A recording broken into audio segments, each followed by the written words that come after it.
Elections results నాకు ముందే తెలుసు. నేను చాలా మందికి చెప్పాను, డైరెక్ట్ గా జనాలకు కాదు, డైరెక్ట్ గా ఎవరైతే పోటీ చేస్తున్నారో వాళ్ళకి, వాళ్ళ సన్నిహితులకే చెప్పానని చెప్తున్నారు. కానీ మీరు ముందుకు ఎందుకు రాలేదు, మీడియా ముందుకు ఎందుకు రాలేదు? చాలా మంది వచ్చి చాలా విధాలుగా చెప్పారు. కొందరికి సక్సెస్ అయింది వాళ్ళు చెప్పింది, కొందరికి ఫెయిల్యూర్ అయింది. ప్రపంచంలో అందరూ జ్యోతిష్కులందరూ కూడా ఇంత బలంగా చెప్తున్నారు, మేము బెట్టింగ్లు వేస్తున్నాం, నువ్వు అంతా పొరపాటు చేస్తున్నావు, ఈసారి నువ్వు డిస్టర్బ్ అవుతావా అంటే నేను డిస్టర్బ్ అవుతావా? మీరు చదివే సబ్జెక్టే కదా మిగతా ఆస్ట్రాలజర్స్ కూడా చదువుతారు, కానీ కొంతమంది ఫెయిల్ అయ్యారు, కొంతమంది కరెక్ట్ గా చెప్పారు. దాని రీజన్ ఏంటి? మీరు అందరూ ఫాలో అయ్యేది ఒకటే సబ్జెక్ట్ కదా. పక్షులన్నీ ఎగురుతాయి కానీ కొన్ని ఎగరవు. పక్షులను ఎగరడం నిజమే, మనం డెప్త్ పోయామంటే కొన్ని పక్షులు ఎగరవు కదా. అట్లా నెక్స్ట్ టైం ఎలక్షన్స్ సంగతి చెప్పండి. ఓన్లీ జగన్మోహన్ రెడ్డి గారిదే తీసుకోండి, వ్యక్తిగతంగా ఆయన గెలుపా ఓటమా? మీకు డౌట్ ఉందా, సబ్జెక్ట్ టెస్ట్ చేసుకోవాలనుకుంటే రండి, దాన్ని మళ్ళీ ఓపెన్ ఛాలెంజ్. 2014 ఎందుకు గెలిచినారు, 19 ఎందుకు గెలిచినారు, 24 ఎందుకు ఓడిపోయింది ఎక్స్ప్లెయిన్ చేస్తా. ఇవన్నీ క్వశ్చన్ ఆన్సర్లే కదా, గెలుస్తాడా గెలవడా, ఎస్ ఆర్ నో. కానీ మీ దగ్గరకు వచ్చే సమస్యలన్నీ అలాగే ఉంటాయి. నేను బతుకుతానా బతుకున్నా, నాకు రోగం తగ్గుద్దా లేదా, పిల్లలు పుడతారా పుట్టరా? ఒక లావు టైం ఉంది మేడం, చాలా లావు ఉంది, 30 years ఉన్నాయి, పిల్లలు కాలేదు. పిల్ల 5 సంవత్సరాలు 6 సంవత్సరాలు అయ్యింది అనుకుందాం, మా దగ్గరకు వచ్చింది. ఎందుకంటే ఇంకా లాస్ట్ ఫైనల్ స్టేజ్ ఇంకా నా కాడికి వచ్చినప్పుడు నీకు అప్పుడు పుడతారని చెప్పడం కరెక్టా, నీకు పిల్లలు పుట్టారు నువ్వు చచ్చిపోతావని చెప్పడం కరెక్టా? నమస్తే వ్యూస్, నేను ఎప్పుడు డిస్కస్ చేయండి, టేకప్ చేయని ఒక పాయింట్ అన్నమాట ఇవాళ నా గెస్ట్ తో నేను డిస్కస్ చేయబోయేది. ఒక ఆస్ట్రాలజర్, ఇప్పుడు దాకా నేను ఆస్ట్రాలజీ మీద ఎప్పుడు ఇంటర్వ్యూస్ చేయలేదు. ఈయన పాయింట్స్ కొంచెం అందరు చెప్పేవి ఇప్పుడు దాకా విన్న వాటికన్నా భిన్నంగా ఉన్నాయి, కొత్తగా ఉన్నాయి. ఇంకొకటి ఏంటి అంటే ఎలక్షన్స్ రిజల్ట్స్ అనేది నేను ముందే చెప్పాను, ఎవరైతే పర్సన్స్ ఉన్నారో, పొలిటీషియన్స్ ఉన్నారో వాళ్ళకే చెప్పాను డైరెక్ట్గా, వాళ్ళు ఎవరు నమ్మలేదు. మరి ఇంత చెప్పిన ఆయన ముందుకు ఎందుకు రాలేదు, మీడియా ముందుకు ఎందుకు రాలేదు, మీడియా ముందు ఎందుకు చెప్పలేదు, ఆయన అడిగి తెలుసుకుందాము. అమరం నరేష్ బాబు గారు ఇవాళ మనతో ఉన్నారు, ఆస్ట్రాలజర్. నమస్తే అండి. నమస్తే మేడం. ఎలక్షన్స్ రిజల్ట్స్ నాకు ముందే తెలుసు. నేను చాలా మందికి చెప్పాను, డైరెక్ట్ గా జనాలకు కాదు, డైరెక్ట్ గా ఎవరైతే పోటీ చేస్తున్నారో వాళ్ళకి, వాళ్ళ సన్నిహితులకే చెప్పానని చెప్తున్నారు. కానీ మీరు ముందుకు ఎందుకు రాలేదు, మీడియా ముందుకు ఎందుకు రాలేదు? చాలా మంది వచ్చి చాలా విధాలుగా చెప్పారు. కొందరికి సక్సెస్ అయింది వాళ్ళు చెప్పింది, కొందరికి ఫెయిల్యూర్ అయింది. మీరు ఎందుకు ముందుకు రాలేదు మీడియా? 2 reasons madam. ఒకటి వచ్చేసి అందరి ఆస్ట్రాలజర్స్ దగ్గర వైఎస్ జగన్మోహన్ రెడ్డి సార్ జాతకం ఉంది, గూగుల్లో ఉండేది నిజం టైం అది. ఇప్పుడు ఒక వ్యక్తి జాతకంలో మనం చూసి చెప్పడం చెప్పొచ్చు, ఇండివిజువల్ చెప్పొచ్చు. కానీ చంద్రబాబు నాయుడు సార్ది, పవన్ కళ్యాణ్ సార్ది కూడా మనకు టైం పక్కా ఉంటే మనం 100% కరెక్ట్ చెప్పొచ్చు. నేను జగన్మోహన్ రెడ్డి సార్ ఓడిపోతానని చెప్పలేదు ఎవరికి. ఏం చెప్పారంటే గురుగ్రహ గోచారం ఉన్నది, 2019 ఆ ప్రాబ్లం మీకు లేదు, 2014లో ఉంది, ఇప్పుడు వచ్చింది అని చెప్తే నా రెగ్యులర్ క్లయింట్స్ అనేటువంటి ఎమ్మెల్యేలు అందరూ కూడా నవ్వినారు. వాళ్ళు ప్రపంచంలో అందరూ జ్యోతిష్కులందరూ కూడా ఇంత బలంగా చెప్తున్నారు, మేము బెట్టింగ్లు వేస్తున్నాం, నువ్వు అంతా పొరపాటు చేస్తున్నావు, ఈసారి నువ్వు డిస్టర్బ్ అవుతావా అంటే నేను డిస్టర్బ్ అవుతావా? గురుగ్రహ గోచారం ఉన్నది మాత్రం 100% కరెక్ట్. వీళ్ళకన్నా వాళ్ళకి బాగలేకపోతే ఈయన గెలిచొచ్చు.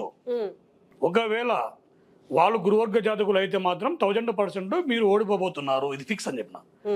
అంటే లేదు 100% సూర్యుడు పడమట ఉదయిస్తేనే మా పార్టీ ఓడిపోతుంది, లేదంటే ఓడిపోదు, పక్కా మేము గెలుస్తున్నామని చెప్పి ఆయన కన్నీపారు వాళ్ళు. సరే రిజల్ట్ రోజు మాట్లాడదామని చెప్పిన.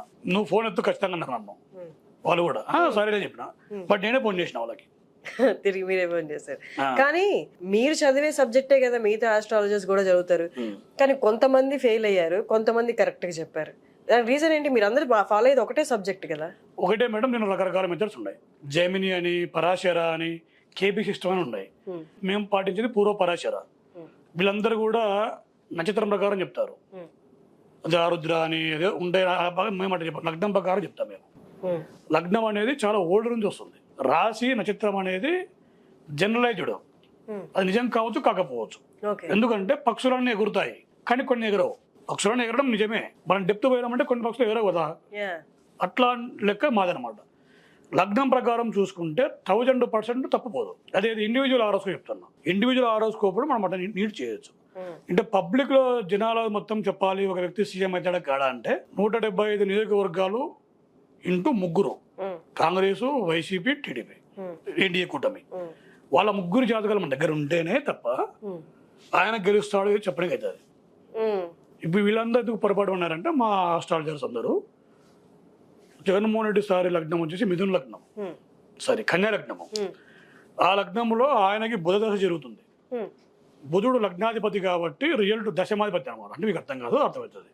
వృత్తి స్థానానికి అధిపతి అతనే, లగ్నానికి అధిపతి. కాబట్టి డెఫినెట్గా తిరుగులేదు అనుకున్నారు. వాళ్ళు చెప్పింది కరెక్టే, కానీ వాళ్ళు ఎక్కడ మిస్ అయ్యారంటే గోచారం చూసుకోలే వాళ్ళు. గోచారం అంటే ట్రాన్సిట్ అంటాం, అది ఎవరి ఇయర్ మారుతుంటది. ఈ 2024కి ఆయనకి గురుగ్రహ గోచారము భాగ్యస్థానంకి వచ్చింది. అది పెద్ద మైనస్ ఒకటి. రెండో పాయింట్ వచ్చేసి దశ కూడా బుధుడులో అంతర దశ కూడా అది మన గురువు జరిగింది ఎలక్షన్స్ టైంలో స్టార్ట్ అయిన ముందు నుంచి 2 నెలల ముందు జరుగుతుంది. 2 months వరకు కూడా ఎవరు కూడా ఇండియా అన్నారు. నేను 2023 సెప్టెంబర్లో చెప్పిన వాళ్ళ పులివెందులు వాళ్ళ ఇంటి దగ్గర పోయి చెప్పే చాలా మందికి. పులివెందులలో వేరే వాళ్ళు వాస్తు పిలిచింటే చెప్పిన, లేదు మీకు అంత ఈజీగా లేదు అని. లేదండి వాళ్ళు నమ్మరు, వాళ్ళు క్రిస్టియన్స్ కదా, మేము నమ్మరు, మేము చెప్పలేము, చెప్పే ధైర్యం కూడా చేయమన్నారు. ఆస్ట్రాలజీ నమ్మరు అన్నారు. వాళ్ళు ఇవన్నీ పట్టించుకోరు వాళ్ళని రేటుగా అన్నారు. సరే అని మళ్ళీ రియల్ రోజు మళ్ళీ వాళ్ళే ఫోన్ చేసినారు, ఆరోగ్యం గట్టి చెప్పింటే బాగుండేమో అని. అంటే ఎట్లా చెప్తాను గట్టిగా? ఇప్పుడు ఇది ఒక ప్రొఫెషన్, వ్యాపారం కాదు ఇది. మీరు నేను చేసుకోండి నాకు డబ్బులు ఇవ్వండి అని చెప్పండి, ఇది వ్యాపారంగా చూడ. ఇప్పుడు నేను చెప్తే ఇఫ్ యూ ఆర్ సాటిస్ఫైడ్ నాకు పే చేస్తారు అమౌంట్, తప్పలేదు. కానీ డబ్బు కోసం నేను చెప్పడానికి రాదు నాకు.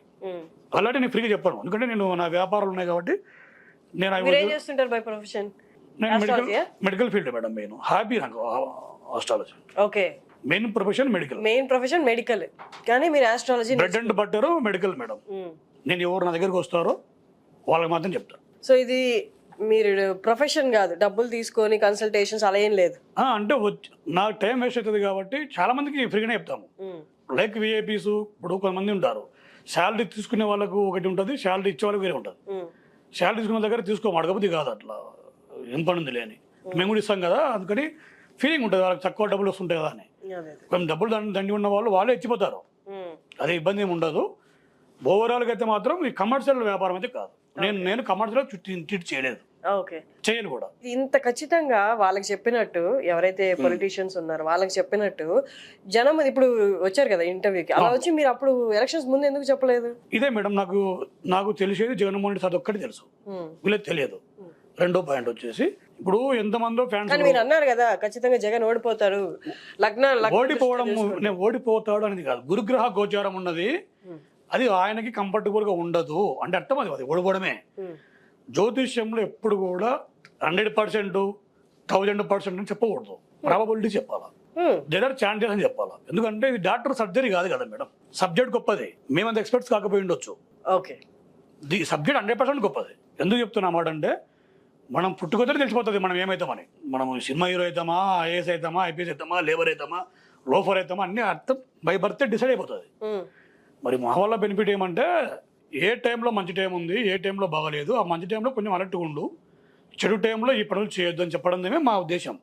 నేను చెప్పింది జరగదు, నేను కాదు, ఎవరు చెప్పింది జరగదు, జరగేటి మాత్రం చెప్తాం. అది when you know perfect subject. వీళ్ళందరూ చెప్పింది తప్పేమని అనిపించదు, కానీ వాళ్ళందరికీ గూగుల్లో ఉన్నటువంటి సమాచారం తీసుకొని ఉంటారు. ఒరిజినల్ డేట్ ఆఫ్ బర్త్ ఎవరికి తెలుసు మేడం? వాళ్ళకి ఎవరికి తెలిసినకు పోయి ఉండొచ్చు, తెలిసి చెప్తే తప్పే వాళ్ళది. ఎందుకంటే పవన్ కళ్యాణ్ సార్ది, సీఎం చంద్రబాబు నాయుడు ఎవరికి తెలియదు, గూగుల్లోనే తప్పు టైం అది. ఇది ఎట్లా మాకు అట్లా పర్టికులర్ తెలుసు అంటే, ఈయన 2009 తర్వాత వాళ్ళ నాన్నగారు చనిపోయినారు, మేము అన్ని దశలు చూసుకుని టెస్ట్ చేసిన కేస్ స్టడీ, అన్ని మ్యాచ్ అయినాయి. 2019లో మా కర్నూలులో మా ఇంటి దగ్గరికి 100 మంది వచ్చేవాళ్ళు కార్లు వేసుకొని, ఖచ్చితంగా ప్రింట్ తీసుకుని రావడము, గెలుస్తాడా రాకుంది చెప్తుంటే, నో నీడ్ టు కమ్, గెలుస్తారు పో చెప్తుంటే. 2024లో వాళ్ళు ఎవరు రాలేదు నా దగ్గర, అది వేరే విషయము, మరి ఎందుకు నాకు తెలియదు, కానీ రోజు మాట్లాడుతుంటాం కానీ రాలేదు. బట్ నేను చెప్పిన గురుగ్రహ గోచారం ఉన్నది చెప్తే వాళ్ళ నియర్ అండ్ డియర్ వాళ్ళు కూడా మేము ఆయనకు బాగా క్లోజు, మేము రెగ్యులర్ ఇంటికి పోతాం అన్ని చెప్పిన అందరూ కూడా తర్వాత అర్థమైంది. నాకు అంత సీన్ లేదు, ఎవరు గేట్ దగ్గర కూడా పోలే, ఎవరు కూడా పోలేని అర్థమైంది, ఎవరేం చెప్పలే పోలే అక్కడికి. సో ఆయనకు గురుగ్రహ గోచారం ఇంకా రెమెడీ చేయించుకుంటే ఇంత తక్కువ సీట్లు వచ్చేది కాదు, గౌరవప్రదంగా ఉండేది. కానీ రాత రాసేవాడు దేవుడు, మీరు ఇందాక అన్నారు పుట్టినప్పుడే డిసైడ్ అయిపోద్ది నువ్వేమవుతావని. సో రాత రాసిన వాడికి మళ్ళీ మనం పూజలు చేస్తే నేను అప్పుడు తప్పు రాశాను ఇప్పుడు రైట్ రాస్తానని రాయడు కదా. రాయడు 100% కరెక్ట్. మరి పూజలు ఎలా కరెక్ట్ చేస్తాయి? పూజలు అంటారా? చెప్తాను మేడం. ఇప్పుడు డెంగ్యూ ఫీవర్ వచ్చింది మేడం, బ్లడ్ ప్లేట్లెట్స్ పోతుంటాయి. నాకు వచ్చింది కదా దేవుడు ఎటు పెడితే ఇంట్లో ఉంటామా? డెంగ్యూ జ్వరం అంటేనే రక్తకణాలు పోతా ఉంటాయి పలకలు. మనం ఇంట్లో ఉండి ఎట్లుంటే అట్లా అని అనుకోం కదా, హాస్పిటల్ పోయిన ట్రీట్మెంట్ తీసుకుంటాం కదా, అట్లాంటిది పూజలు కూడా. పూజలు కూడా రకరకాలు ఉంటాయి. తాంత్రిక పూజలు ఉంటాయి. తాంత్రిక పూజల వల్ల రిజల్ట్ వస్తుంది. ఇది 100% కరెక్ట్, బట్ కాస్ట్లీ అవి. కాబట్టి 100% రిజల్ట్ వస్తుంది తాంత్రిక పూజల వల్ల. వస్తుంది, రిజల్ట్ పక్కా వస్తుంది. ఎంత వస్తుంది అంటే బూస్ట్ అది ఎనర్జీగా. కానీ ఆ డబ్బులు కూడా ఎక్కువ ఖర్చు ఎక్కువ అవుతాయి. అందువల్ల దాన్ని ఎక్కువగా మేము ప్రిఫర్ చేయము. అది ఎందుకంటే నేను పూజారి వృత్తి కూడా కాదు నాది. నేను బ్రాహ్మణుని కాదు, నాకేం మంత్రం తెలియదు. ఓన్లీ జ్యోతిష్యం మాత్రం తెలుసు. అది కూడా చెప్తున్నా, సబ్జెక్ట్ తెలుసు, సబ్జెక్ట్ మాత్రం తెలుసు. నేను ఎవరన్నా వచ్చినా సో ఆయా దగ్గరకు మీకు నచ్చిన దగ్గర అని చెప్తాను నేను. అంటే మనం పిక్చర్ రైట్ మేడం, సబ్జెక్ట్ మాత్రం డీప్ చెప్తాం. హాఫ్ అన్ అవర్ చెప్తాం ఒక్కొక్కరికి. అర్థం చేసుకోవాలంట. ఒక టేక్ ఈజీగా వచ్చి నాది ఎట్టుంది అట్ట అడగకూడదు. అసలు వీడు చెప్పేది తప్ప కరెక్టా, నా హిస్టరీ చెప్పినా లేదా, నాకేం రోగాలు వచ్చినాయి, మా అమ్మకి మా నాన్నకి ఎటువంటి పరిస్థితి ఉంటుంది, మాకు ఎన్ని పొలాలు ఉన్నాయి, ఏంది మా కథ ఏంది, నేను ఏ ఉద్యోగం చేస్తుంటే, చిన్నపిల్లలకి చెప్పాలి వాళ్ళకి అన్నీ ఉంటాయి కదా, ప్రీవియస్ హిస్టరీ ఉంటుంది కదా. లవ్ మ్యారేజ్ అయింది, విడిపోయి ఉంటాము, డిస్టర్బెన్స్ అయి ఉంటాయి, వాళ్ళ పేరెంట్స్ చనిపోయి ఉంటారు, అన్నీ నీకు హిస్టరీ తెలుస్తుంది. హిస్టరీ చెప్పిన వాడు ఫ్యూచర్ కరెక్ట్ చెప్తాడు. మీరు ఎవరి దగ్గర ఒకటి ఫస్ట్ చెప్పాల్సి చెప్పిందంటే, ఆస్ట్రాలియా దగ్గర పోయి బోర్లు పడి కాలం కాల్సిన పని లేదు, టెస్ట్ చేయాలా. సో డేట్ టైం కరెక్ట్ ఇస్తే నాకు ఒక బారి బ్యాగ్ చెప్పండి, హిస్టరీ చెప్పండి, దాంట్లో మీకు ఎంత కరెక్ట్ కనబడుతుంది మీకు అర్థమవుతుంది. హిస్టరీగా చెప్పేది మీరు చెప్తాను కదా, అప్పుడు అది ఎంత కరెక్ట్ అవుతుందో నీ ఫ్యూచర్ అంతే ఉంటుంది. ఇప్పుడు తప్పండి తప్పు అవుతుంది, నో ఇష్యూగా. సరే, ఇప్పుడు మీ దగ్గర జగన్మోహన్ రెడ్డి గారి జాతకం అయితే కరెక్ట్ ఉంది, అందరి దగ్గర ఉంది మేడం. అది గూగుల్లో ఉంది, అది గూగుల్లో ఉన్నది కరెక్ట్. కరెక్ట్. సరే, నెక్స్ట్ టర్మ్ ఎలక్షన్స్ సంగతి చెప్పండి. 2029 ఉంది మనకి మేడం, ఇప్పుడు కూడా తెలియదు నాకు. చంద్రబాబు నాయుడు తెలియదు, తెలిస్తే కూడా సంగతి పక్కన పెట్టండి, ఓన్లీ జగన్మోహన్ రెడ్డి గారిది తీసుకోండి. వ్యక్తిగతంగా ఆయన గెలుపా ఓటమా? వ్యక్తిగతంగా ఎప్పుడు ఎమ్మెల్యే గెలిచాడు అట్లా చెప్పకూడదు కదా మేడం. ఓకే, ఇప్పుడు రన్నింగ్ రేస్ పెడతాం మేడం, మనము 5 మంది రన్నింగ్ కొడుతున్నారు, ఎవరు గెలుస్తారంటే మనం 5 మంది ఉండాలి, మన దగ్గర ఉండాలి కదా. ఒక్కడే రన్ చేస్తారంటే చెప్పొచ్చు, కాదు కదా ఇది కంపారిజన్. వాళ్ళ ఒక్కడే చెప్పడం అనేది బుల్షిట్ మేడం, అది అబద్ధం. అది గుర్తు రాలేయడమే. అంటే రాళ్ళు వేస్తాను చూడు ఎట్లా అట్లా పడితే ఓకే, అట్లా ఉండొద్దు. ఒకవేళ ముగ్గురు తెలిసిన నేను చెప్పడు పబ్లిక్లో, ఎందుకు చెప్పకూడదు అంటే అది రైట్స్ ఎవరికి లేవు. ఇప్పుడు వైసీపీ పార్టీ ఓడిపోయినా 40% మెంబర్స్ ఉన్నారు వాళ్ళ ఓటు బ్యాంక్. ఎంతమంది మనోభావాలు దెబ్బతింటాయి. ఆయన గెలుస్తాడని టీడీపీకి ఎన్డీఏ కూటమి ఉంది కదా, వాళ్ళకి ఎంత ఇబ్బంది చెప్పంటారు. అట్లా మీకు డౌట్ ఉందా, సబ్జెక్ట్ టెస్ట్ చేసుకోవాలనుకుంటే రండి, దాన్ని మళ్ళీ ఓపెన్ ఛాలెంజ్. సబ్జెక్ట్ టెస్ట్ చేసుకోవాలనుకుంటున్నారా కమ్ అని ఇప్పుడు నేను వస్తా. But date of birth time correct ఇవ్వండి. 2014 ఎందుకు గెలిచినారు, 19 ఎందుకు గెలిచినారు, 24 ఎందుకు ఓడిపోయింది నేను ఎక్స్ప్లెయిన్ చేస్తా, ఎంతో ప్రూఫ్స్ చెప్తాను పక్కా. ఎందుకంటే ఇది పక్కా మంచి సబ్జెక్ట్. ఇది పోతేనే డాక్టర్ ప్రిస్క్రిప్షన్ మాది రాసి పూజలు చెప్పేది కాదు. ఇది అందరు నీట్గా ఉంటుంది. 2 వర్గాలు ఉంటాయి, వర్గం శని, వర్గం గురువు అని. ఇవన్నీ పూర్వపరాచరలో వస్తాయి, మిగతా నాకు తెలియదు. వర్గం గురు వర్గం వాళ్ళకి చంద్రుడు శుభగ్రహము. చంద్రుడు శుభగ్రహమైన వాళ్ళందరికీ షష్టాష్టకాలు ఉండవు, మన షష్టాష్టకాలు అంటారు కదండి. కుజదోషం అందరికి ఉండదు, ఏలినాటిసి అందరికి ఉండదు, ట్రాస్. కానీ మీరు ఇందాక ఒక మాట అన్నారు కదా, ఆస్ట్రాలజీలో ఏది స్పెసిఫిక్ గా చెప్పలేరు, ప్రాబిలిటీయే చెప్పగలరు అన్నారు. కానీ ఇప్పుడు ఇవన్నీ క్వశ్చన్ ఆన్సర్లే కదా, గెలుస్తాడా గెలవడా, ఎస్ ఆర్ నో. కానీ మీ దగ్గరకు వచ్చే సమస్యలన్నీ అలాగే ఉంటాయి. నేను బతుకుతానా బతుకునా, నాకు రోగం తగ్గుద్దా లేదా, పిల్లలు పుడతారా పుట్టరా, దీంట్లో ప్రాబిలిటీ చెప్పొచ్చు, ఇలాంటివి చెప్పొచ్చు. దేంట్లో ప్రాబిలిటీ మరి మేడం? ఇప్పుడు మనము ఫస్ట్ క్లాస్ అంటే ఎన్ని మార్కులు? 100కి 60%. 60% ఇప్పుడు దీంట్లో మనకు 80% ప్రాబిలిటీ ఉంటుంది, అంటే ఖచ్చితంగా జరిగిపోతుంది. కొంతమందికి 40 కూడా ఉంటుంది. 60, 40, 50 ఉంది అనుకో, డాక్టర్ కలిసిపోండి అని చెప్తాం అలాంటి వాళ్ళకి. లేదు 80, 90 అనుకో, లేదంటే ఆ టైం వరకు వెయిట్ చేయండి, ఆ టైం పిల్లలు పెడతాం పుడతారు చెప్తాం. ఒకసారి ఇద్దరికి ప్రాబ్లం ఉంటుంది, మనం చెప్పడానికి రాదు. ఎందుకు చెప్పడానికి రాదంటే కొన్ని సమస్యలు ఉంటాయి. ఇప్పుడు అప్పుడు అబద్ధాలు చెప్పాల్సి వస్తుంది. అబద్ధాలు ఎందుకంటే ఒక లావు టైం ఉంది మేడం, చాలా లావు ఉంది, 30 years ఉన్నాయి, పిల్లలు కాలేదు, పెళ్ళి 5 సంవత్సరాలు 6 సంవత్సరాలు అయ్యింది అనుకుందాం. మా దగ్గరకు వచ్చింది, వాళ్ళ అందరి దగ్గర వేచేది అప్పటికే. ఎందుకంటే ఇంకా లాస్ట్ ఫైనల్ స్టేజ్ ఇంకా నా కాడికి వచ్చినప్పుడు, నీకు అప్పుడు పుడతారని చెప్పడం కరెక్టా, నీకు పిల్లలు పుట్టారు నువ్వు చచ్చిపోతావని చెప్పడం కరెక్టా? చచ్చిపోతామని చెప్పడం ఎవరు తీసుకోలేరు కదా. తీసుకో, కానీ అదే చెప్తారు. ఎందుకంటే ఆమె భయపడుతుంది. ఒక 40 days భోజనం ఉండదు కదా, కనీసం లావు తగ్గుతుంది. అప్పుడు దానివల్ల మంచి జరిగింది కదా. వాళ్ళ హస్బెండ్ ఏమయ్యా నువ్వు చచ్చిపోతాను చెప్తే ఏం బాగుందంటే, ఇప్పుడు ఓరా పిల్లలు పుడతాను చెప్తాను, డాక్టర్ గారు చెప్తాను. అంటే అబద్ధం చెప్పినా కూడా మంచి జరుగుతుంది. అలాంటి సందర్భాలు కూడా కొన్ని ఉంటాయి. కొంతమందికి లేకుంటే ఇప్పుడు వెయిట్ ఎక్కువ ఉంటే ప్రాబ్లమ్స్ ఎన్ని ఉంటాయి. కానీ అబద్ధం చెప్పకూడదు కదా ఆస్ట్రాలజీ మంచి కోసమైనా అబద్ధం చెప్పకూడదు కదా మనం. అది ఎట్ట అబద్ధం అయితే నాకు మంచి జరిగింది కదా. ఏమో చచ్చిపోతాను డిప్రెషన్ లో సూసైడ్ చేసుకుంటే నువ్వు ఆమె కర్మ పెట్ట మళ్ళీ చూస్తాను. అట్లా అనలేం కదా.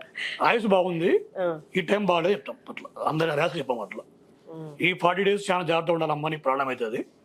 ఈ 40 days లో కనుక నీకు కన్సీవ్ కావాలంటే ఇవన్నీ కొన్ని ఉంటాయి, చెప్పే విధానం వేరే చెప్తాము. అదే ఇట్లా కట్టే కొట్టేదే చేయకుండా ఓవరాల్ గా చెప్పేటప్పుడు అబద్ధం చెప్పినా పొరపాటు చెప్పినా కూడా వాళ్ళకి మంచి జరిగేటట్టే చెప్తారు. ఇప్పుడు నాకు బాగా క్లోజ్ అయిన వాళ్ళు ఉంటారు, వాళ్ళకి ప్రాబ్లం ఉంటుంది. వాడికి కట్టె మాదిరి చెప్పినామంటే వాడితో రేపు మాట్లాడాడు కదా. మీకు పర్సనల్ ర్యాపో ఉంటే వాళ్ళతో అట్లా చెప్పలేము. అది అప్పుడే ఇబ్బంది అవుతుంది. ఎదవారు నువ్వు రేపు నుంచి ఎదవా అంటే వాడితో మాట్లాడాడు కదా మేడం. ఏం పని ఉంది చెప్పనీకి? వాడు ఏదైతే నాకెందుకు, ఎవరికి కరెక్ట్ చెప్తాం అంటే ప్రాబ్లం 100% ఉంది. చిల్లీ థింగ్స్ చాలా మంది చిల్లీగా వస్తాయి. చాలా మంది, కొంతమందికి మాత్రమే పర్టికులర్ సీరియస్నెస్ ఉంటుంది. మా బాబాకు పెళ్లి కాలేదు, మా ఆమెకి ఇట్లా ఆరోగ్యపరమైన సమస్యలు స్పెసిఫిక్ ప్రాబ్లమ్ తో వచ్చిన వాళ్ళకు మనం చెప్పే విధానం కూడా వేరే ఉంటుంది. కొంతమంది ఓవర్ ఫోన్లో చెప్పమంటారు, మేము రాలేములే చెప్ప, అది చిల్లర అనమాట. అంటే పెద్ద లైట్ అలాంటి వాళ్ళకి అట్నే ఉంటుంది ఆ ట్రీట్మెంట్ కూడా. అంతే కదా మేడం. దీన్ని ఒక ముందు రెస్పెక్ట్ చేయమంటారు సబ్జెక్ట్ ని. రాత్రి 8 గంటలప్పుడు ఫోన్ చేసి మాట్లాడేది, 10 గంటలకు చేసి మాట్లాడేది, సూర్యాస్తమయం తర్వాత చెప్పకూడదు జ్యోతిష్యం. ఎందుకోసం? అది రూల్ పెట్టినారు. అది సూర్యోదయం తర్వాత నుంచి సూర్యాస్తమయం లోపలనే చెప్పాలా. సూర్యుడు ఉన్నప్పుడు మాత్రం చెప్తేనే రిజల్ట్ వస్తుందని చెప్పినారు. వీళ్ళు ఇంకా రాత్రి 11 కూడా ఫోన్ చేస్తారు, పబ్బులలో నుంచి బార్లలో నుంచి, అన్నా ఇట్లా ఉంది నా ప్రాబ్లం అని స్విచ్ పెడతారు. అసలు ఇప్పుడు ఉంటాయి మేడం అట్లా ప్రాబ్లమ్స్ ఉంటాయి. కానీ సూర్యుడు అస్తమించిన తర్వాత ఆస్ట్రాలజీ చెప్పకూడదు అన్నారు. అంటే సూర్య భగవాన్ మెయిన్ అతనే కదా మేడం, రవి కదా. రవితో లింక్ అయి ఉంది ఆస్ట్రాలజీ అని. కానీ చంద్రుడితో లింక్ అయిన రాశి సౌరమాసము చంద్రమాన మాసం అది మాసాలు లెక్క. అది జ్యోతిష్యంలో చంద్రుడు కూడా ఒక మెయిన్ కీ రోల్ పోషిస్తాడు. మేము చంద్రుడిని ఒక అమ్మగా ట్రీట్ చేస్తాం. అంటే మీరు మళ్ళీ అమ్మ అంటే వేరే వాళ్ళు వేరే అనుకుంటారు, ఆస్తికులు అది కాదు. నార్మల్ గా రవిని తండ్రిగా పాత్రలో అట్లా చేస్తారు, చంద్రుడిని తల్లిగా చేస్తాము. కాబట్టి ఇద్దరు ఇంపార్టెంటే ఆడ. ఒకళ్ళు ఎడమ కన్ను, ఒకళ్ళు కుడి కన్ను మాదిరి. నిజంగా కూడా కన్నులో ఎడమ కన్నుకి రవి, కుడి కన్నుకి చంద్రుడు. ప్రాబ్లం ఉన్నా కూడా వాళ్ళ ప్రాబ్లం ఉన్నా కనపడతాయి ఇక్కడ. ఇప్పుడు చంద్రుడు శుక్రుడు వాక్కారకుడు. కొంతమంది పిల్లలకి చిన్నప్పుడు మాటలు రావు. అందరి పిల్లలు వస్తుంటాయి 3-4 గంటలు అయినా కూడా వాళ్ళకి మాటలు రావు. వాళ్ళు టెన్షన్ పడతారు అన్నప్పుడు మూగపిల్లడేమో అని. కానీ వాళ్ళకి దశ జరుగుతుంటుంది అక్కడ. ఆ దశ అయిపోయినాక మాటలు వస్తాయి, కొందికి రావు. అది పర్మనెంట్గా ఉంటే ఫిక్స్ రావు. ఆ దశ అయిపోయినాక వచ్చే వాళ్ళు చాలా మంది ఉంటారు. సో ఇవన్నీ కూడా ఎన్ని ఇంటర్లింక్స్, ఓదాని ఒకటి ఇంటర్లింక్స్ ఉంటాయి. ఓకే సరే, మనం ఈ రాజకీయాలది ఇవన్నీ పక్కన పెడదాం. మీరు ఎందుకు బయటకు వచ్చి చెప్పలేదు కూడా చెప్పారు కాబట్టి ఇంకొక ఇంట్రెస్టింగ్ పాయింట్ ఏంటి అంటే పర్సనల్ లైఫ్. ఒక మ్యారేజ్ నిలబడుతుందా లేదా అని కుండ పగలు కొట్టినట్టు బయటకు వచ్చి చెప్తున్నారు. కొన్ని రిజల్ట్స్ కూడా అలాగే కనిపించాయి. అవి అందరి విషయాల్లో నిజం అవుతుందా? వాటిల్లో కూడా ఇప్పుడు మనకి రాజకీయాల్లో ఎలా అయితే కొంతమంది చెప్పారో గెలుపోవడం గురించి, కొంతమంది కరెక్ట్ అయ్యి కొంతమంది ఫెయిల్ అయ్యారో, అట్లా పర్సనల్ లైఫ్ లో కూడా ఫెయిల్యూర్స్ ఉండొచ్చా ఆస్ట్రాలజర్ వైపు నుండి? ఉంటాయి. కానీ మేడం మీరు చెప్పే పెళ్లి గురించే, ప్రేమ పెళ్లి విడాకులు అనేది వెరీ వెరీ బేసిక్ పాయింట్. అశుభగ్రహమైనటువంటి చంద్రుడు 7వ స్థానంలో, లగ్నం నుంచి 7వ స్థానంలో ఉంటే వాళ్ళకు ప్రేమ వివాహం అవుతుంది. ఏదైనా చంద్ర ఆరు శుక్ర ఇద్దరిటి ఎవరున్నా ప్రేమ వివాహం జరుగుతుంది. కుటుంబ స్థానంలో 2 అశుభగ్రహాలు ఉంటే విడాకులు వస్తాయి. అది వెరీ బేసిక్ పాయింట్ జ్యోతిష్యంలో. అది మీరు కూడా ఇప్పుడు చెప్తే మీకు కూడా 2 మీరు చూసుకోవచ్చు. ఆస్ట్రాలజీలో బేసిక్ పాయింట్ అది. దానికి ఎవరైనా చెప్పొచ్చు. అది 100% షూర్ ఉంటుందా? వాళ్ళు ఎలా చెప్తే అలా జరుగుతుంది. డౌట్ లేదు. దాంట్లో ఫెయిల్యూర్స్ పర్సంటేజ్ కానీ అట్టు ఉంటుంది. అది ఇంకా ఫెయిల్యూర్స్ అంటే సబ్జెక్ట్ రాకపోతే ఇంకా ఫెయిల్యూర్స్ అయ్యేది. ఓకే, మినిమం బేసిక్స్ ఉన్నా కూడా ఫెయిల్ కాదు, అస్సలు కాదు. నాదైనా చెప్పొచ్చు. కొంతమందికి ప్రేమ అని ఉంటాయి, పెళ్లి కాదు. అలాంటి కష్టం. ఇప్పుడు వాళ్ళు ఒప్పుకోరు కదా, నేను క్రష్లో ఉన్నా అంటారు, ప్రేమలో ఉన్నా అంటారు. నీకు వాళ్ళకి పెళ్లి కాదబ్బా అంటే వాళ్ళు నమ్మరు, మరి పెళ్లి కాదు వాళ్ళకు. అంటే అది దశ జరగాల, ఆ గ్రహం అటు ఉండాలో అనుకూలించాలి అన్ని. కొంతమందికి చంద్రుడు అనే గ్రహం బాలేకపోయినా కూడా ఒకే లవ్లో పడుతుంటారు, అందరి మీద పడుతుంటారు వాళ్ళు. అది చిన్న టాపిక్, అది వెరీ వెరీ సెన్సిటివ్ కాదు, సెన్సిటివ్ టాపిక్, అత్యంత చిన్న టాపిక్. అది మీరు ఎందుకు చెప్పరు బయటకు వచ్చి సెలబ్రిటీస్ గురించి? ఏం పడుతుంది మేడం నాకు వాళ్ళు పరిచయం ఉన్నారు ఏమన్నా? ఇప్పుడు నా ప్రొఫెషన్ మెడికల్, జ్యోతిష్యం అనేది 100% నాకు ఇష్టము. నేను నా కోసం నేర్చుకున్నా. ఎంత ఇప్పుడు కొన్ని వేలు చెప్పిన, నేను కూడా చాలా చెప్పినాను. ఎమ్మెల్యేలు ఉన్నారు, మంత్రులు ఉన్నారు, ఎంపీలు ఉన్నారు, క్లయింట్స్, సాఫ్ట్వేర్ కంపెనీ ఓనర్లు ఉన్నారు, అందరు తెలుసు నా గురించి. బట్ ఏమంటే ఇది ఎందుకు చెప్పాలి పబ్లిక్? ఇప్పుడు చెప్పినామంటే నాకు ఫాలోయింగ్ జరుగుతుంది. అదే పనిగా చెప్పినామంటే నేను నా పని చేసుకోలేను. నా గోల్ వేరు. దీంట్లో సెలబ్రిటీ కావాలని కాదు. జ్యోతిషం ఇంపార్టెంట్, నాకు ఇష్టము, కానీ ధ్యానం ఇష్టం, నాకు ఎక్కువ మెడిటేషన్ ఇష్టం నాకు. సో అందుకని నేను పబ్లిక్లో వచ్చి చెప్పను ఇప్పుడు కూడా. ఎందుకంటే నువ్వేందయ్యా ఓడిపోతావు, పక్క గురుకుల గోచారం అని చెప్పినావు, అన్ని కరెక్ట్ అయినాయి, నువ్వు ఓడిపోతాడని చెప్పిన అందరూ ఊరికే రోడ్ల మీద తిరుగుతారు, నువ్వు హ్యాపీగా చెప్పు, ఒక పారని చెప్పు అంటే చెప్పడానికి రావాల్సి వచ్చింది. ఎందుకంటే కొంతమంది మేము వాళ్ళకి చేరవేస్తాము, మేము డైరెక్ట్ చెప్పలేకపోతున్నాము వాళ్ళకు. ఎవరైతే మీరు ఎవరికైతే ముందు చెప్పారో ఎలక్షన్స్ ముందు వాళ్ళు కూడా మీకు ఇది ఒక వీడియో తప్పదు అని చెప్పిన వాళ్ళకి వీడియో ఉంటే దాని గురించి చెప్పు, దాన్ని మేము పోయే కాడికి పంపిస్తాము అట్లీస్ట్, అప్పుడు చూద్దామని చెప్పినారు. అందుకని వచ్చినారు. అదర్వైజ్ అంత ఇంట్రెస్ట్ ఏం లేదు. కానీ అప్పుడు పట్టించుకోలేదు కదా మీరు వాళ్ళకి చెప్తే? అస్సలు మామూలుగా పెద్ద నెగ్లెక్ట్ చెప్పినారు వాళ్ళు. సూర్యుడు పడమటం ఉదయిస్తాడంట వాళ్ళు ఓడిపోతే. ఫోన్ చేసిన పాపం ఎత్తినారు, అయితే చాలా బాధపడినారు. అంటే వాళ్ళు ప్రగాఢమైన నమ్మకంతో ఉన్నారు. వాళ్ళే కాదు, ప్రజలు వాటిని అనుకున్నారు. ఎవరు కూడా ఓపెన్ సీక్రెట్ గా నేను నాలుగు కొంతమంది చెప్పి రాష్ట్రాలు చేస్తాము. మెజారిటీ పీపుల్ ఎలక్షన్ రోజు షాక్ అయ్యారు అందరూ. మీరు ఒప్పుకున్నప్పుడు నిజమా కదా? ఇది చాలా మంది షాక్ అయ్యారు, అందరు స్టన్ అయినారు. ఎందుకంటే జగన్మోహన్ రెడ్డి సార్ ఐప్యాక్ గిఫ్ట్ ఇచ్చినాడు గెలుస్తున్నామని. వీళ్ళకి ఫోన్ అప్డేట్ అన్నమాట, అయిపోయింది మేమే అని. నాయన గెలిస్తే హ్యాపీనే కదా, నా ఉద్దేశం అది కాదు, గురుకుల గోచారం ఉన్నది అది ఒకటి చెప్పండి వాళ్ళకి, చేపించుకుంటాడు అని చెప్పిన తప్ప నేను వీరుణ్ణి మీరు ఓడిపోవాలని కదా అని చెప్పిన తర్వాత ఇప్పుడు ఆఖరికి ఏమైంది ఇప్పుడు. కానీ ఎట్లా అంటే ఇప్పుడు వాళ్ళు క్రిస్టియానిటీని నమ్ముతారు, లార్డ్ క్రైస్ట్ని నమ్ముతారు. బైబిల్ ప్రకారము ఇవన్నీ నమ్మొద్దు, నన్ను నమ్ముకుంటే చాలు అని ఉంటది. ఇప్పుడు హిందూయిజం బైబిల్లో కూడా పామిస్ట్రీ ఉంది కదా మేడం. బైబిల్లో పామిస్ట్రీ, పామాలజీ గురించి ఉంది కదా. బైబిల్ సైన్ నుంచి అడగండి, మళ్ళీ అందరినీ అడగదండి. ఏమని ఉంటది పామాలజీ గురించి? అంటే అరచేతిలో చూసి కూడా చెప్తారు, డేట్లు కూడా చెప్తారు, చనిపోయే డేట్ కూడా. నాకు డేవిడ్ అని మా దాన్ని చెప్పినాడు నాకు.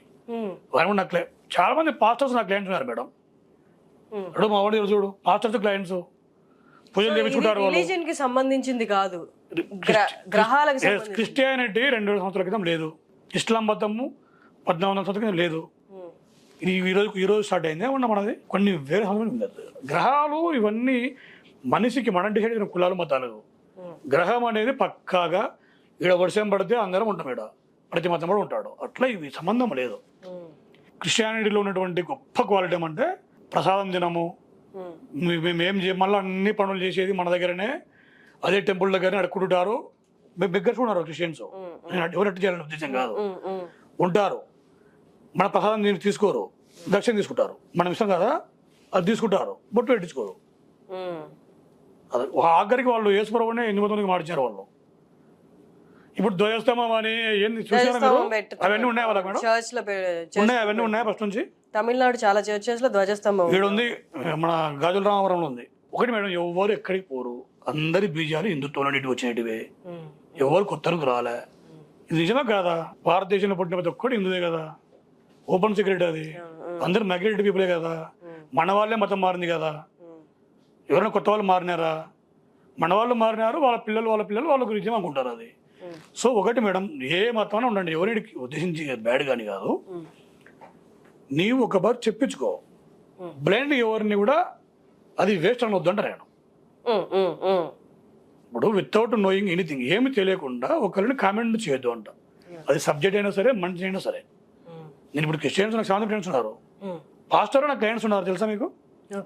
పూజలు చేసేటప్పుడు వాళ్ళు మా ఫ్రెండ్స్ చేసేటప్పుడు ఇప్పుడు అంటాం కదా, ఏదైనా మా అమ్మ అనిపించేటప్పుడు వాళ్ళు ఇప్పటికీ నా మా అమ్మ వేసే అంటుంటారు వాళ్ళ మధ్య మధ్య ఫ్లోలో. అర్థం కాదు నాకు అది. నేనేమంటా ఉంటే దాంట్లో ఉండవు, పూర్తిగా అదన్నా ఉండవు, ఇదన్నా ఉండవు, మధ్య మధ్యలో అలాంటి వాళ్ళు మస్తు మంది ఉన్నారు. ముస్లిమ్స్ మీరు కన్నా ముస్లిమ్స్ నాకు 7 క్లయింట్స్ ఉన్నారు. సిన్సియర్ గా చేస్తారు తెలుసా, సిన్సియర్ గా అన్ని చెప్పి. పూజలు కాదు, నేను రెమెడీ చెప్తా, కొన్ని రెమెడీస్ దానాలు చేసేటి ఆవులకి సిన్సియర్ చేస్తారు. వీళ్ళు చేయడానికి భయపడతారు, వాళ్ళు భయపడరు. వాళ్ళదే మేడం, ఇదే. గ్రహాలు అందరివి, మనం ఉండమీడ. గ్రహాలు ఉంటాయి, ఎప్పుడు ఉంటాయి, ఎప్పుడు ఉంటాయి కూడా. ఇంకా వాస్తు గురించి మనం కట్టుకునేదే కదా, 4 ఇటుకలు వేసి కట్టుకున్నది. ఉన్న ఖాళీ స్థలంలో 4 గోడలు పెట్టగానే అక్కడ వాస్తు బాగాలేకుండా ఆ ఇంటికి ఒక శాపంలాగా అయిపోవడం. అంటే ఖాళీ స్థలం ఉన్నప్పుడు ఏమీ లేదు, 4 గోడలు కట్టేసరికి వాస్తు ఎలా వచ్చింది? ఇప్పుడు ఖాళీ స్థలం ఉన్నప్పుడు అక్కడ మీరు నివాసం లేరు కదా మేడం. ఒక ఖాళీ స్థలంలో నేనేం కట్టుకుని ఇల్లు కట్టుకుని గుడిసె వేసుకుని ఉంటాను, గుడిసెలో కూడా వాస్తు వస్తుందా? గుడిసె కూడా వాస్తు కదా, నువ్వు కప్పు వేసినావు కదా, రక్షణ కోసం పెట్టుకున్నావు కదా వర్షానికి ఎండకి. చాలా మంది నమ్మరు, వాస్తును, కానీ 1000% నిజం వాస్తు. ఎంత నిజం అంటే ఇప్పుడు ఈ మాటను కొంతమంది ఏం చేస్తారంటే మా వాళ్ళే ఉండదు హార్టికల్చర్స్ ఈశాన్యంలో మెట్టు పెట్టేది కంఫర్ట్ కోసం అంట, డెవలప్మెంట్ అయిపోతుంది, నో డౌట్ దాంట్లో. ఇప్పుడు కూడా ఒకవేళ ఎవరైనా ఈ మాటలు సీరియస్ తీసుకునే వాళ్ళు ఉంటే నేను వాళ్ళకి ఒకటి చెప్తా, మీరు మొత్తం ఇల్లు కట్టే ముందర ఎవరు వాస్తు మేము నమ్మము ట్రాస్ అని చెప్పే వాళ్ళు మాత్రమే 4 గోడల కాంపౌండ్ వాళ్ళు కట్టేటప్పుడు నైరుతి మూలలో గుంత తీసి ముందు ఒక బావి తవ్వండి, నీట్గా గుంట తీసి దాన్ని ఏం అట్లే పెట్టేసేయండి. ఈశాన్య మూల ఉంటుంది కదా, క్వైట్ ఆపోజిట్, నైరుతికి ఆపోజిట్, ఒక అరుగు కట్టి వదిలేయండి. ఆడ లోతు ఇక్కడ హైట్, చూడండి రిజల్ట్. ఒక 1 year ఉండండి చాలు. అదేంటి ఉండాలి మళ్ళా చూడము ఎంత ఎన్ని జరుగుతాయో ఏం కథనో అప్పుడు అర్థమవుతుంది. Open challenge, open secret, open challenge. భస్మం అయిపోతారు వాళ్ళు, నో డౌట్. ఇంకా చెప్తాం మేము అంత మాకు స్థలం లేదు, వాళ్ళు స్థలం లేదు కాబట్టి చెప్పినా అనుకోకుండా కట్టుకునే ఇంటికి తూర్పు ఆగ్నేయంలో వాకిలి పెట్టండి. తూర్పు ఆగ్నేయంలో వాకిలి, నైరుతిలో ఒక వాకిలి పెట్టండి. అంటే వాటంటే వాకిలి గేట్ అంటే ఏం చెప్పాలి, డోర్, అదే వాకిలి అర్థమవుతుంది, గేట్ పెట్టండి చూడండి. ఇది ఇంకా అందరికి పాసిబిలిటీ ఉంటుంది కదా, చేయండి. లేదా ఈశాన్యంలో బాత్రూమ్ కట్టండి, ఈశాన్యంలో బాత్రూమ్ కట్టండి. స్నానం చేసేది కాదు, అన్ని కార్యక్రమాలు చేసేది. చూడండి ఊకట్లా మనకి ఎవరో వాళ్ళు కొన్ని ఇల్లు వాళ్ళ నాన్నలు వాళ్ళు కొన్ని కట్టించి పెంటారు, అది వాస్తు బాగుంటుంది, వాడు ఏం పని చేయకుండా డబ్బులు వస్తుంటాయి. ఇంకా ఇవన్నీ డ్రూపు ట్రాష్ చూస్తూ అనుకుంటుంటారు అనమాట. వాళ్ళను మనం ఏమంటామంటే నాస్తిక భావజాలం ఉన్న వాళ్ళని అంటాం. నాస్తికులు అంటే రకరకాలు ఉంటారు. మళ్ళీ నాస్తికులు అంటే వీళ్ళ దృష్టిలో దేవుడు లేడని చెప్పేవాళ్ళు కాదు, నా దృష్టిలో నాస్తికులు అంటే వాళ్ళు కాదు. దేవుడు కనిపించాడు, సమ్ పవర్ ఏదో నడిపిస్తుంది అనే వాళ్ళు ఉంటే నాస్తికులు కాదు, వాళ్ళు కూడా బిలీవర్స్. వాళ్ళు సమ్ నేచర్ ఏదో కాపాడుతున్నారు, లైక్ మీ, నేను అదే నమ్ముతా. బట్ నాస్తికులు అంటే ఎవరంటే ఓన్లీ హిందూ మతం మాత్రమే చేసేటివే తప్పు. మీరు బాగా పరిశీలించండి. ఇప్పుడు మనము కొన్ని చర్చిలలో గుడ్డల్లో కండ్లోస్ ఉంటాయి, చూస్తున్నాం కదా, యూట్యూబ్లలో రీల్స్ వస్తుంటాయి కదా, షోలు వస్తుంటాయి, అన్ని వినపడుతుంటాయి, కుంటోడు లేచి నడుస్తుంటాడు, తప్పు లేదు. అది వాళ్ళని, అది నిజమేనా? నమ్మడానికి అసలు 0%. అప్పటికి వాళ్ళని ఎవరన్నా ఏమన్నా అంటారా? అంటున్నారు, ఫేక్ అని అంటున్నారు. మనం కాదు మేడం, టీవీలో కూర్చోబెట్టి చెప్పండి అది ఎదవాళ్ళు పండిరా అని ఎవరైనా చెప్తారు? నాస్తికులు హేతువాదులు అంటాం ఎవరైనా, అందరం ఉంటారు కదా, చెప్పరు. వాళ్ళ మన మతం మీదనే చెప్తారు. ఎందుకంటే మనము ఆర్టీసీ బస్సు మనదే మేడం. వేరే వాళ్ళు కొత్త వాళ్ళు ఎక్కినప్పుడు ఏం చేస్తామంటే మనం సీట్ ఇస్తాం ఇట్లా కూర్చోమ్మా అని, వాళ్ళు వచ్చి కూర్చున్నప్పుడు వాళ్ళు మనల్ని ఇంటర్నెట్ అంటారు, మనం వేసిపోతాం. అట్లా అది జరుగుతుంది హేతువాదుల వల్ల. అది కానీ ఇది అన్నిటి మీద ఒక్క క్వశ్చన్ అడుగుతాను, చెప్పండి మీరు. వాళ్ళు నమ్మేది దేవుణ్ణి, సరే ఈ దేవుడి పేర్లు తీసేద్దాం, దేవుడికి అసలు పేరే లేదనుకుందాం, ఒక సుప్రీం పవర్ అనుకుందాం, ఒక పవర్ ఎక్కడో ఉంది, అన్ని రిలీజన్స్ వాళ్ళు వాళ్ళనే కొలుస్తున్నారు. ఇప్పుడు నీకు సుప్రీం పవర్నే, నువ్వు సుప్రీం ఎవరైతే ఉన్నారో వాళ్ళనే నువ్వు కొలుస్తున్నప్పుడు ఆయన క్రియేట్ చేసినవే కదా ఈ గ్రహాలు కానీ, గాలి కానీ, భూమి కానీ, ఏదైనా. ఇప్పుడు ఈ గ్రహం బాగాలేదని వీళ్ళకి పూజ చేయడం ఎందుకు? నువ్వు ఆయనకే, సుప్రీంకే, పవర్కే పూజ చేస్తున్నప్పుడు ఇవన్నీ ఆటోమేటిక్ సెట్ అయిపోవాలి కదా. సపరేట్గా గురుగ్రహ పూజ ఎందుకు, శనిగ్రహ పూజ ఎందుకు, కుజ పూజ ఎందుకు, ఇవన్నీ ఎందుకు? మరి మంచి ప్రశ్న. ఇప్పుడు ఆయననే అందరు క్రియేట్ చేసినప్పుడు అందరూ రిచ్గా ఎందుకు చేయలేదు? ఆయన అందరు ధనవంతులు ఎందుకు చేయలేదు? ఎందుకు చాలా మంది పేదరికంలో ఉంటారు? ఎందుకు అందరూ వ్యాధులలో ఉంటారు? కొంతమందికి మాత్రం సుఖాలు ఎందుకు ఉంటాయి? ఇప్పుడు సుఖాలు ఉన్నారు, హ్యాపీగా ఉంటారా? లేదు, ఆరోగ్య సమస్యలు ఏవో ఉంటాయి. ఆరోగ్యపరంగా కాదు, ఏదో ఒక మెంటల్ గా అన్హ్యాపీ ఉంటుంది, ఉండదా? ఉంటది. ఇది ఈ మెంటల్ అన్హ్యాపీ పోవడమే దైవత్వం అంటాం దాన్ని. దానికి మీకు ఇంతవరకు ఎవరు చెప్పని విషయం చెప్తాడు, చెప్పలేరు కూడా. అది నాకు తెలుసు అది. ఎందుకంటే నేను ఎవరి 3 months ఒకసారి హిమాలయ పోతాను. ఇది ఎవరు చెప్తున్నానంటే ఎవరైతే రియల్గా ఇంట్రెస్ట్ ఉందో నాస్తికత్వం, ఇది అబద్ధమని తెలుసుకోవాలనుకున్న వాళ్ళకి మాత్రం ఇప్పటికి వస్తుంది. ఋషికేశ్ నుంచి బద్రీనాథ్ పోయేటువంటి రోడ్డు ఉంటుంది ఒకటి, దాని లెఫ్ట్ సైడ్లో మహాకూట పర్వతం అని ఉంటుంది. మహాకూట పర్వతాలు అడవి పేరు అది, అంతే. 72 చదరపు కిలోమీటర్ ఉంటుంది అది. నేను చెప్తాను 72 చదరపు కిలోమీటర్ ఉంటుంది, అంత పిచ్చ చెప్తున్నా. ఒక 5-6 రోజులు క్యారెట్లు కట్టుకొని పోండి. చిన్న చిన్న గుహలలో కూడా మీరు కూర్చొని చూడండి, 100 సంవత్సరాల మీద నుంచి ధ్యానం చేసే వాళ్ళు ఉన్నారు. ఎవరైనా నమ్ముతారు ఈ మాటలు? అందుకే చెప్తున్నాడు, ఆడిపోండి. మరి వెళ్ళేటప్పుడు నేను వస్తా, 1000% పిలుస్తా. మనము పర్టికులర్గా మేము ఎందుకంటే కొన్ని ఉంటాయి కార్యక్రమాలు, వాటి కోసం పోయినప్పుడు పోతాం మేము. డెఫినెట్గా ఈసారి అటు పోయినప్పుడు పిలుస్తాను. ఖచ్చితంగా వస్తాను నేను. నేను రావాల్సిన పని కూడా మీరంతా పోయి మీరు తిరిగినా కూడా ఒక్కరోజు తిరిగినా కూడా కనపడతారు ఇద్దరు ముగ్గురన్న, మొత్తం స్కెల్టన్ కనపడుతుంది. అదే మెడిటేషన్, అదే ఆది శంకరాచార్యులు చెప్పింది, అదే అద్వైతం, అదే పునర్జన్మ గురించి చెప్పింది. వాళ్ళకి ఈ గ్రహాలు పనిచేయవు, అందుకే అందరు ధ్యానం చేసేది. ఎందుకు తిక్కోలే మేడం పేరెంట్స్ వచ్చి వాళ్ళు రమణ మహర్షి ఆశ్రమంలో ధ్యానం చేసేది? ఎందుకు హరిద్వార్లో, ఋషికేశ్లో, నైనిటాల్లో వేల మంది 100 కోట్ల ఆస్తులు వదిలిపెట్టి వచ్చి ధ్యానం చేస్తుంటారు. సో అక్కడ చెప్పేది నేను, ఇది ఆ లైన్. ఇది ఎగ్జాంపుల్ చెప్తాను నేను. మన ఆంధ్రప్రదేశ్ అంటే తెలుగు రాష్ట్రాల్లో వ్యక్తినటువంటి గుడిపాటి వెంకటాచలం, ఎవరైతే మైదానము, స్త్రీ లాంటి బుక్స్ రాసినాడు, ఆ మనిషి భయంకరమైన నాస్తికుడు. వీళ్ళల్లా ఊగే మాటలు చెబుతారు వీళ్ళంతా. ఆయన బుక్స్ రాసి ఆ బుక్స్ను పబ్లిష్ చేసి ప్రతి ఇండోలో ఆడవాళ్ళు దాచిపెట్టుకుని చదివేవాళ్ళు ఆ బుక్లు. నేను జోక్గా సీరియస్ చెప్తున్నా, 1950 బిఫోర్ చెప్తున్నా. అవి చదివి చాలా మంది భర్తలను వదిలిపెట్టిపోయిన వాళ్ళు ఉన్నారు. అంతగా ఆయన రెచ్చగొట్టాడు, విప్లవాత్మకమైన మార్పులు తెచ్చినాడు. ఎవరు? గుడిపాటి వెంకటాచలం. అలాంటి వ్యక్తి దేవుడు లేడు, ఎవరు లేడు, అంత కమ్యూనిజం భావజాలం, అంత ర్యాస్ అని చెప్పేసి ప్రపంచాన్ని చెడగొట్టాడు. చాలా మంది ఒక 2 దశాబ్దాలు చెడగొట్టాడు సొసైటీని. అంత ప్రభావితం చేసినాడు. ఏ విధంగా అయితే మెగాస్టార్ చిరంజీవి 1980s తర్వాత పుట్టిన వాళ్ళందరికీ ఒక రోల్ మోడల్, మామూలు అంతే కదా మేడం. ఆయన ప్రభావితం చేసినాడు. ఇప్పుడు ఆయన మేము చూడని సినిమా ఉంటుంది, అట్లా ఆయన అట్లా చేసినాడు ఆ కాలంలో. అలాంటి వ్యక్తి లాస్ట్ మూమెంట్లో పోయి రమణ మహర్షి ఆశ్రమం పేరు రమణ ఉంది కదా తిరువన్నామలై, ఆడికి పోవడానికి కూడా వాళ్ళ ఫ్రెండ్ తెలిసిపోతాడు.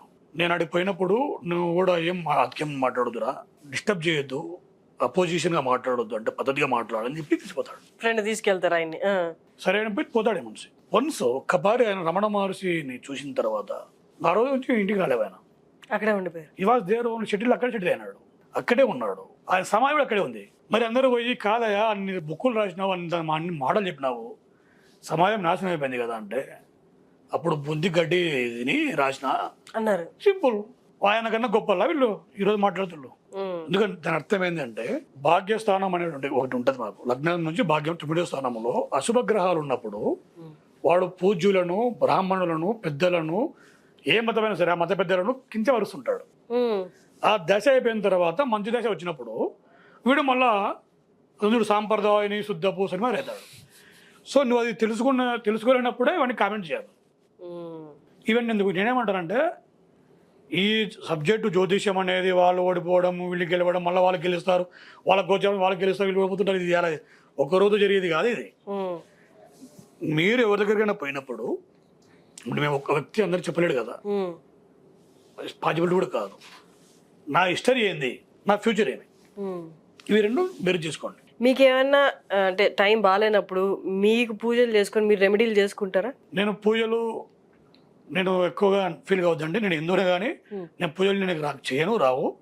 నేను మెడిటేటర్ మేడం. నేను మెడిటేషన్ నాకు బాగాలేదంటే వెళ్ళిపోతాను, నేను ఋషికేశ్ వెళ్ళిపోయి ధ్యానం చేసుకుంటా.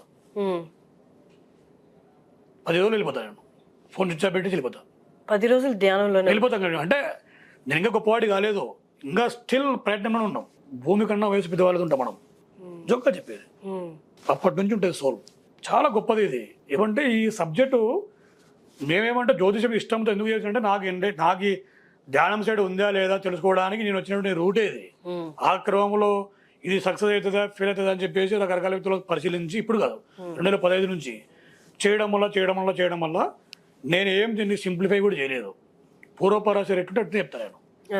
2 వర్గాలు, ఇప్పుడు సినిమా ఇండస్ట్రీ పోవాలా, ఒక వ్యక్తి ఇప్పుడు ఒక పెద్ద స్టార్ అయింటాడు, మన పేరు వద్దు, అయింటాడు, ఒక సినిమా ఫ్లాప్ అవుతుంది, మళ్ళీ నెక్స్ట్ సినిమా ఇట్ అవుతుంది. ఎందుకు అవుతుంది? జాతకం బాగుంది కదా అంటే, అప్పుడు ఆయన దశ ఏం జరిగింది, అంతర్దశ ఏం జరిగింది, ఆ టైంలో గోచారం ఎవరు వచ్చినారు. ఇప్పుడు చంద్రబాబు నాయుడు కంటిన్యూగా ఎందుకు ప్రధాన ముఖ్యమంత్రి కాలేకపోయినాడు, జగన్మోహన్ రెడ్డి ఎందుకు 2014 ఓడిపోయినాడు, 19 గెలిచినాడు అంటే, మళ్ళీ 2019 ఓడిపోయినాడు అంటే, గోచారం ఏమొచ్చింది, దశ ఏమొచ్చింది. ఇలాంటివి బేస్ చేసుకొని వాటికి సంబంధించినటువంటి పూజలు చేయడానికి బ్రహ్మాండం చేసేవాళ్ళు ఉన్నారు. నేను అవి చెప్పబడ్డాను. 1000% ఉన్నారు, బాగా కాస్ట్లీ. మేము చెప్పాము ఎవరికి, ఇంకా నేను చేయను కదా మేడం. థ్యాంక్ యూ అండి. థ్యాంక్ యూ నరేష్ గారు. Thank you madam. చాలా మంచి విషయాలు, నాకు డౌట్ ఉన్న విషయాలు కొన్ని చాలా బాగా చెప్పారు. Thank you madam. మన వ్యూస్ కూడా నచ్చింది అనుకుంటున్నాను. Thank you so much. Thank you madam.